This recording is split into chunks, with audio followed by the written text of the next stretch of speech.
New developments have just been revealed after the shocking incident that left several people injured in Leicester. Arrests have been made, a vehicle has been recovered, and fresh details are starting to emerge. Here's what we can confirm so far. Let's break it down, but first, hit the like button and subscribe to the channel for more. We have a significant update regarding the serious incident that shook Leicester in the early hours of Saturday morning. At around 12:30 a.m. yesterday, emergency services were called to De Montfort Street after a car ploughed into four pedestrians.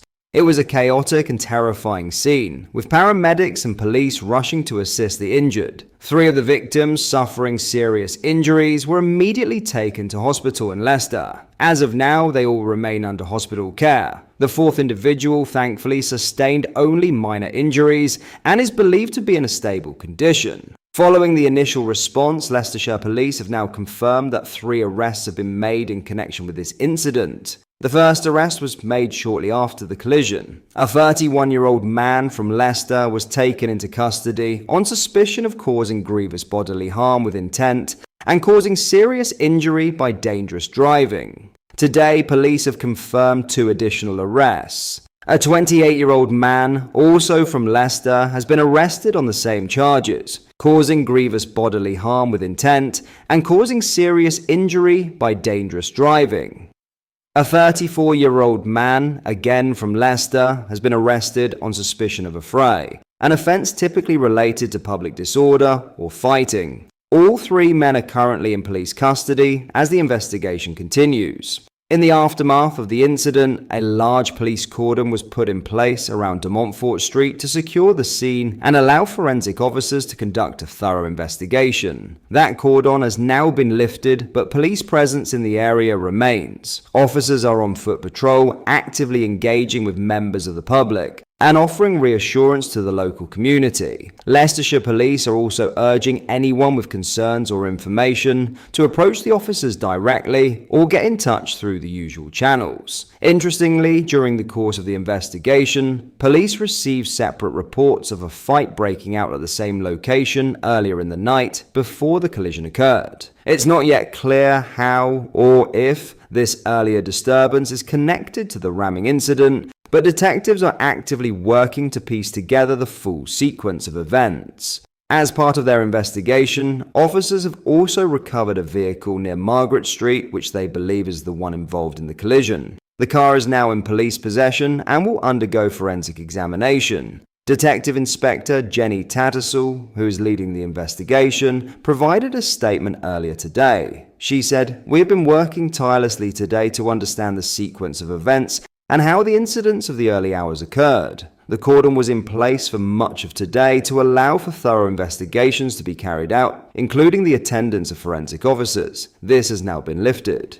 DI Tattersall also made a specific plea to the public. "We do continue to ask that people do not speculate about this incident, including on social media, in order to allow our investigation to continue. We will continue to provide updates and information as and when we are able to." The police stress that misinformation or speculation could hamper the ongoing investigation, and they're asking for the community's cooperation and patience. Officers will remain visible in the area in the coming days, and locals are encouraged to approach them with any concerns or to share information they might have, no matter how small it may seem. If you have any information that could assist with the investigation, you are urged to contact Leicestershire Police by calling 101 and quote incident number 27 of 31st May. In other news, Nigel Farage has been laying the groundwork for a turquoise tartan offensive in next year's Scottish Parliament election. As the dust finally settles in England after a set of totemic local elections for Reform UK,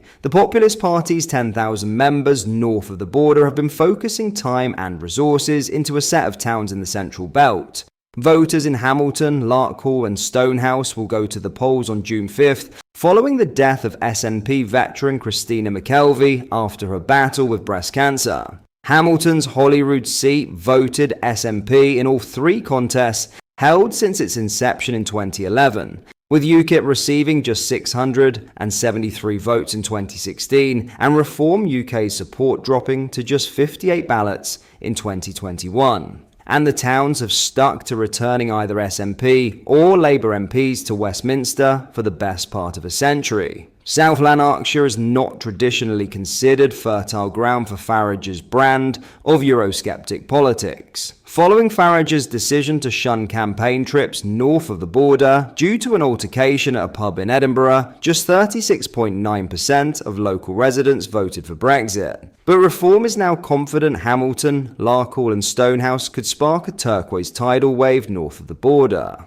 It's a two-horse race between the SNP and Reform UK, and we're going to give it a massive push, Reform's deputy leader Richard Tice said. First Minister John Swinney agrees, and is even challenging Farage to a head-to-head debate. Scottish Labour leader Anna Sawar is not shying away from a bout with the Brexit Supremo either, having already invited Farage to a debate after accusing Reform of releasing a racist advert against him. The advert, which accuses Sawar of vowing to prioritise the Pakistani community, has overshadowed much of the campaign. However, on the ground in Hamilton, Larkhall and Stonehouse, voters' fury is mostly reserved for Labour. Labour's candidate Davy Russell has been accused of running scared and described as an invisible man after ducking local hustings and steering clear of taking part in too many televised media appearances. And things went from bad to worse for Labour on Friday when Deputy Prime Minister Angela Rayner was forced to abandon her Central Belt visit after being mobbed by pro-Palestine protesters.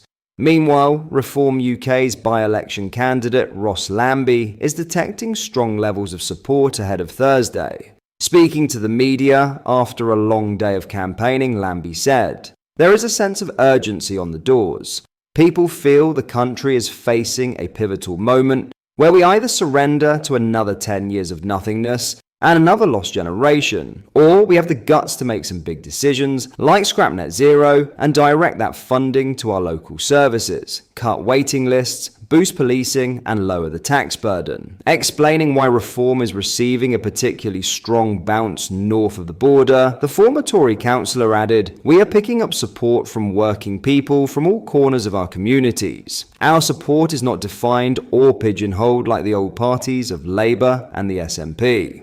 Our message of family, community, country is resonating, especially now as we add more flesh to our policy platform. Restoring the winter fuel allowance, raising the income tax threshold to make work pay, and reversing our crashing birth rates with family-focused policies, like dropping the two-child benefit cap, shows that Reform is really on the side of the average Scottish person on the street." What are your thoughts on what we discussed in today's video? Let me know down in the comments section below.